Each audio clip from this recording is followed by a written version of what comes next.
પોતે આ લફંગાને લઈને આવી, પોતાની ગાડીમાં લઈને આવ્યા, અહીંયા બેસાડ્યો. મારી નજરમાં હતું પણ મને કઈ એવું લાગ્યું નહીં કે કંઈક અજુગતું હશે. મને એમ હતું કે ઉલટાનું કંઈક રોકવા આવ્યા છે.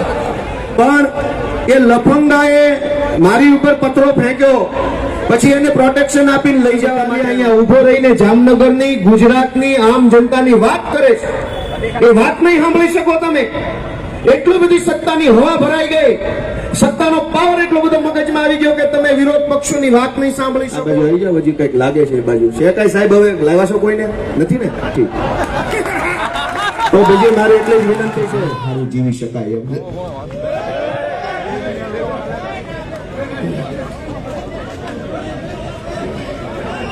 આ પોલીસ વાળા અગાઉથી બચાવવા આવી ગયા, તેને ખબર હતી આ મારવાનો, એ પ્લાનિંગ થી આવેલા. પછી જો આ બચાવવા તરત આવી ગયા, ગુંડા લફંગાઓને બચાવવા તરત આવી ગયા બધા પોલીસ વાળા.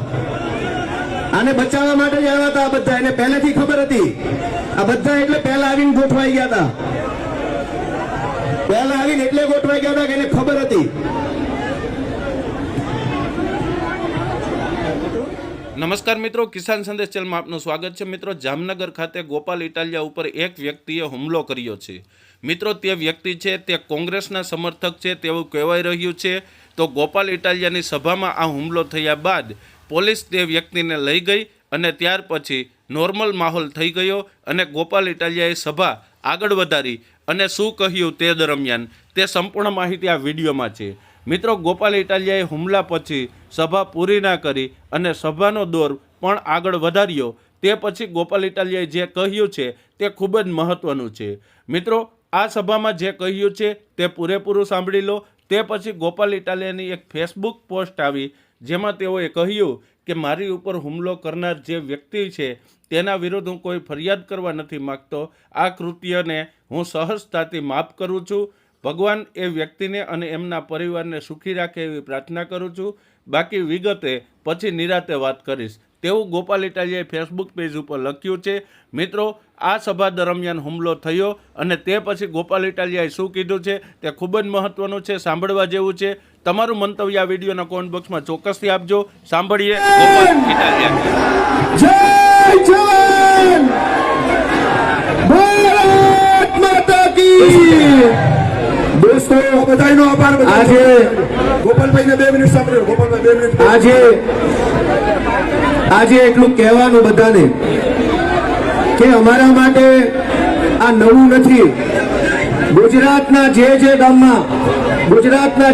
ગામમાં, જે શહેરોમાં આમ આદમી પાર્ટીની મીટિંગ હોય, આમ આદમી પાર્ટીની સભા હોય, ત્યાં કાયમ ભાજપ દ્વારા આવા ધરકૃત્યો કરવામાં આવે છે. આજે શું થયું? બધાની નજર હતી કે બધા પોલીસ વાળા લફંગાને અહીંયા લઈને આવ્યા. વચ્ચે 2 જણા અહીંયા આવી ગયા અચાનક, 2-4 પીઆઈ ઇન્સ્પેક્ટર અહીંયા આવી ગયા, બાકીના બધા અહીંયા આવી ગયા. પોલીસ પોતે આ લફંગાને લઈને આવી, પોતાની ગાડીમાં લઈને આવ્યા, અહીંયા બેસાડ્યો. મારી નજરમાં હતું પણ મને કઈ એવું લાગ્યું નહીં કે કંઈક અજુગતું હશે. મને એમ હતું કે ઉલટાનું કંઈક રોકવા આવ્યા છે. પણ એ લફંગાએ મારી ઉપર પથરો ફેંક્યો, પછી એને પ્રોટેક્શન આપીને લઈ જવા માટે આવ્યા હતા. દોસ્તો, તમે જુઓ કે પોલીસ પાસે આ ભાજપ વાળા શું ધંધા કરાવે છે.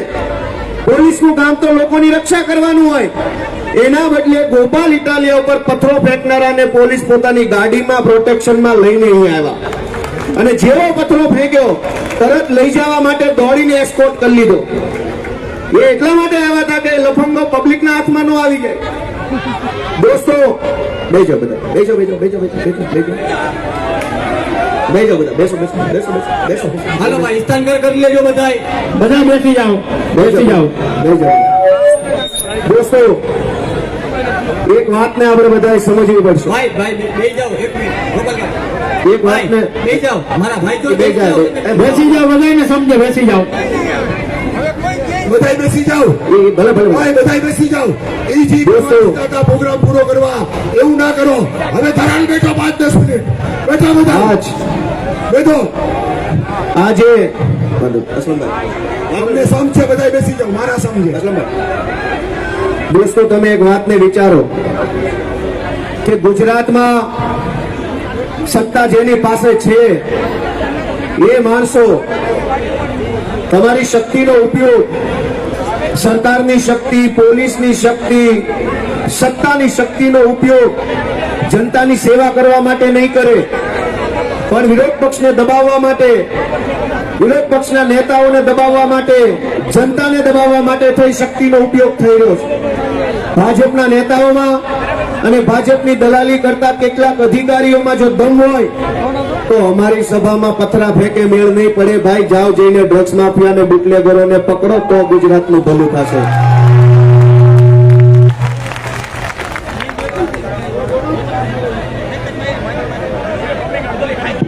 બોટાદ ઇટાલિયાની સભામાં પથરા ફેંકવાથી ગુજરાતની જનતાનું શું ભલું થાય?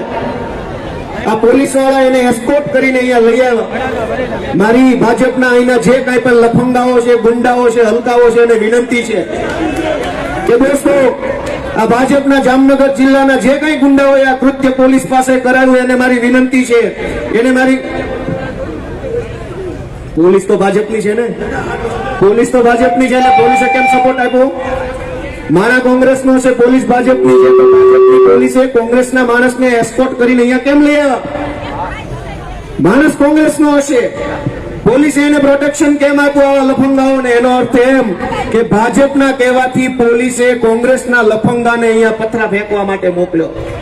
તો ભાજપ વાળાને પૂછવાનું, જામનગરના જે કઈ પણ ભાજપના મોટી તોપ થઈને ફરતા હોય એવા ગુંડાઓને, કે તમને ભગવાને સત્તા આપી હોય, શક્તિ આપી હોય તો નાના માણસનું ભલું કરો, આ પથરા ફેંકાવાના ધંધા ન કરવાના હોય. ઈશ્વરે તમને શક્તિ આપી હોય તો એનો ઉપયોગ ગરીબ માણસનું આંસુ લૂછવામાં કરો.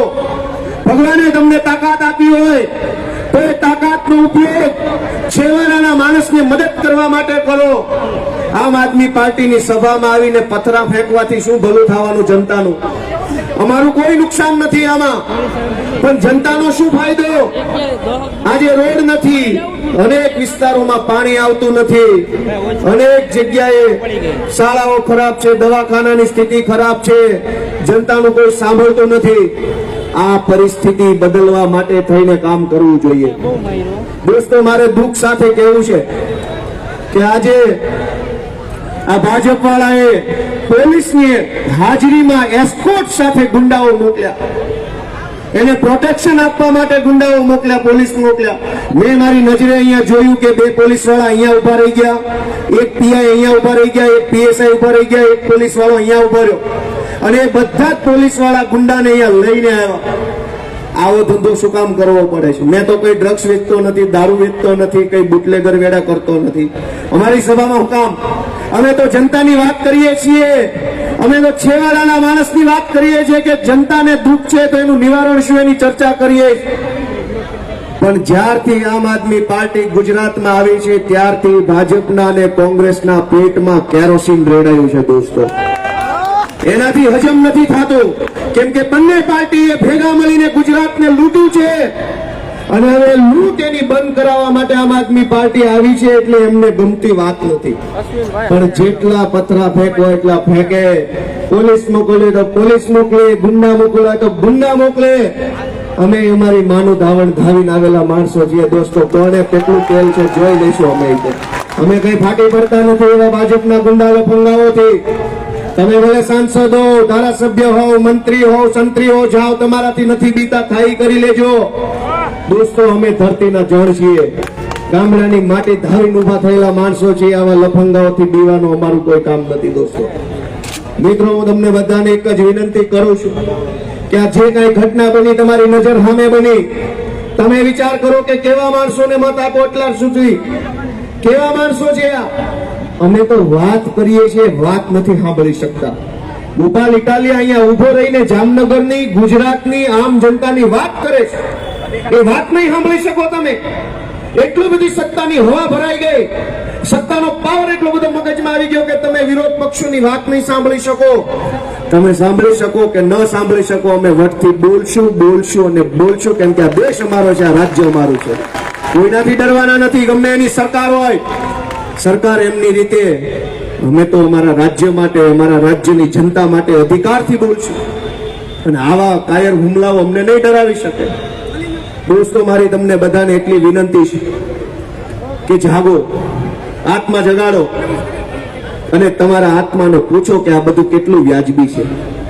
દારૂની રેલમ છે, ડ્રગ્સની રેલમ છે, ગુંડાઓ બેફામ, આ બધી જ વસ્તુની અંદર એક જનતા તરીકે તમે વિચારો કે આ કેટલું વ્યાજબી છે.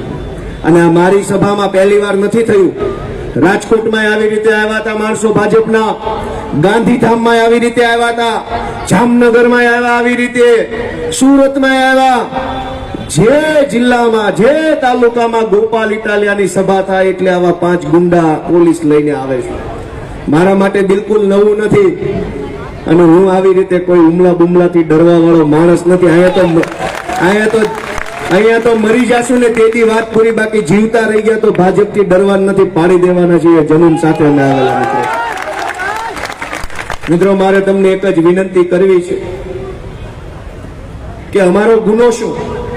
ચૈતરભાઈ વસાવા જેલમાં હોય છે, રાજુભાઈ કરપડા અને પ્રવીણ રામ અત્યારે જેલમાં છે. શું કામ? તો કે ખેડૂતો માટે એને આંદોલન કર્યું કરદા પ્રથાની વિરુદ્ધમાં. તો કરદા પ્રથાની વિરુદ્ધમાં આંદોલન કરનાર રાજુ કરપડા અને પ્રવીણ રામ જેલમાં છે. આદિવાસી સમાજ અને યુવાનો માટે અવાજ ઉઠાવનાર ચૈતર વસાવાને જેલમાં પૂર્યા.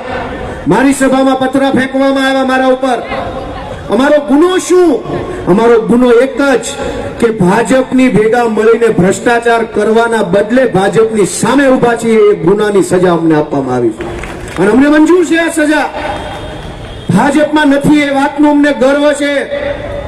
સત્તાની લાલચમાં સત્તા સાથે બેસી જવા વાળા તો ઘણા જોયા, પણ અમને એ વાતનો ગર્વ છે કે ઇતિહાસ લખાશે તેથી અમારી અડીખમ ઉભેલી છાતીને લોકો યાદ કરશે કે ગોપાલભાઈ હજરદમ ઉભા હતા. અમને એ લાલચ નથી સત્તાની. અનેક લોકો ધારાસભ્ય બનવા, મંત્રી બનવા, બંગલાવાળા બનવા, પૈસાવાળા બનવા ભાજપમાં ગયા. અમે નથી ગયા. કશું જ બંગલા, ગાડી, મંત્રી સંત્રી નથી બનવું ભાજપમાં જઈને. એના કરતા ખેતી કરીશું, મજૂરી કરીશું, બાકી ભાજપની ભીખમાં એક ટિકિટ ન જોઈએ. અને જે જનતા બનાવે, આ જામનગરની જનતા, ગુજરાતની જનતા ગોપાલ ઇટાલિયા આમ આદમી પાર્ટીના આશીર્વાદ આપીને જે બનાવશે એ ઇજ્જત સાથે, માન સન્માન સાથે, નમન સાથે અમે બનવા તૈયાર છે. બાકી ભીખમાં કાંઈ ન જોઈએ. મિત્રો, હું તમને બધાને ખૂબ ખૂબ શુભેચ્છાઓ આપું છું કે તમે બધા આટલા જાગૃત થયા છો. અનેક યુવાનોએ પોલીસને ખૂબ મદદ કરી, એ બદલ મારી શુભેચ્છાઓ તમને બધાને. ઘણા બધા યુવાનોએ પોલીસને મદદરૂપ બન્યા, આપણી ફરજ છે અને તમે સારી રીતે મદદરૂપ બન્યા એ બદલ મારી તમને સેલ્યુટ છે દોસ્તો. અને આવી રીતે મદદરૂપ બનતા રહેજો. જ્યાં જ્યાં પોલીસને આપણી મદદની જરૂર પડે ત્યાં આવી જ રીતે મદદરૂપ બનવાનું છે દોસ્તો. આ તમારી હિંમતને મારી સલામ છે. તમે જે ઉપયોગી બન્યા, મદદરૂપ બન્યા, સહાય કરી, એ સારી બાબત છે. અને હું બધા આખા ગુજરાતના લોકોને વિનંતી કરું છું, ક્યાં સુધી ડરશો? શા માટે ડરશો? ભાજપની સરકાર તો ઈચ્છે છે કે ડરનો માહોલ ફેલાયેલો રહે. દરેક માણસ ડરમાં ને ડરમાં, ડરમાં ને ડરમાં ભાજપની સાથે જોડાયેલો રહે. દોસ્તો, ડર છોડો. તમારું લઈ શું જશે કોઈ? અને ભાજપે આપી શું દીધું છે કે ગુમાવવાનો ડર લાગે છે. અને શું કરી લેશે? 1 FIR 2 FIR શું કરી લેશે? દોસ્તો, ડર છોડો. માતૃભૂમિ માટે, ગુજરાતની જનતા માટે, ગુજરાત રાજ્ય માટે લડવા માટે બધા પોતાની કમર કસી લો દોસ્તો. છાતીમાં ઊંડો શ્વાસ ભરી લો અને નીકળી જાઓ સડકો ઉપર. સંઘર્ષ કરો, જનતા માટે અવાજ ઉઠાવો. હજારો વર્ષોથી, કેટલાય વર્ષોથી ભાજપની સરકારે ડરનું સામ્રાજ્ય ફેલાવ્યું છે અને આ ડરના ને ડરમાં, ડરમાં ને ડરમાં ગુજરાતની જનતાને શોષણ થઈ રહ્યું છે. મિત્રો, મારી તમને એક વિનંતી છે કે આજે આ બાજુ આવી જાવ. હજી કઈક લાગે છે એ બાજુ છે કઈ સાહેબ? હવે લાવ્યા છો કોઈને? નથી ને? ઠીક. તો બીજી મારી એટલી જ વિનંતી છે કે આજે દોસ્તો એટલી જ મારી વિનંતી છે કે જે કાંઈ પણ આપણે અંદર આવો ભાઈ, બધા બેસો પ્લીઝ. મારી વિનંતી, બેસો બેસો બેસો બેસો બધા. નમ્ર નિવેદન, બેસો.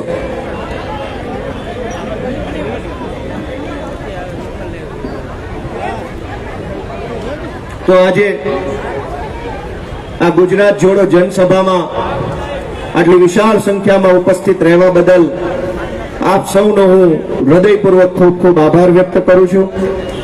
અને આજે આપણી સાથે જોડાયેલા ત્રણેય મહાનુભાવોનો હું ફરી એક વખત આમ આદમી પાર્ટીમાં હૃદયપૂર્વક સ્વાગત કરું છું અને તમામ આગેવાનો, વડીલો, યુવા દોસ્તો, મીડિયાના મિત્રો, પોલીસ મિત્રો, જે કાંઈ પણ બધા લોકોએ પોતપોતાની ફરજ નિભાવી છે, બધાનો હું આભાર વ્યક્ત કરતા મારી વાત પૂરી કરું છું. સૌને મારા પ્રણામ. ભારત માતા કી જય. મિત્રો, આ વિડીયો તમે છેલ્લે સુધી જોયો, આપનો ખૂબ ખૂબ આભાર. મિત્રો, જામનગરમાં જે ગોપાલ ઇટાલિયા ઉપર હુમલો થયો છે તે ખરેખર નિંદનીય છે.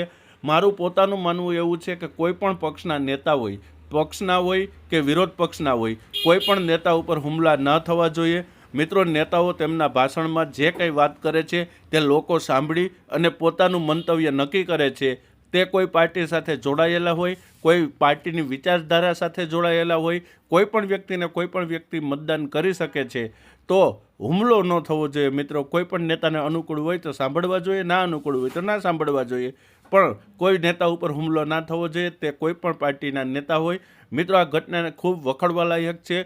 મિત્રો, હવે મળશું કાલે એક નવા વિડીયો સાથે. આવા જ વિડીયો જોવા માટે આ ચેનલને લાઇક, શેર અને સબસ્ક્રાઈબ કરતા રહો. મિત્રો, હવે આ ચેનલને લાઇક કરી અને દરેક લોકો સુધી વિડીયો પહોંચાડવા માટે નમ્ર વિનંતી કરું છું. રજા આપશો. ધન્યવાદ.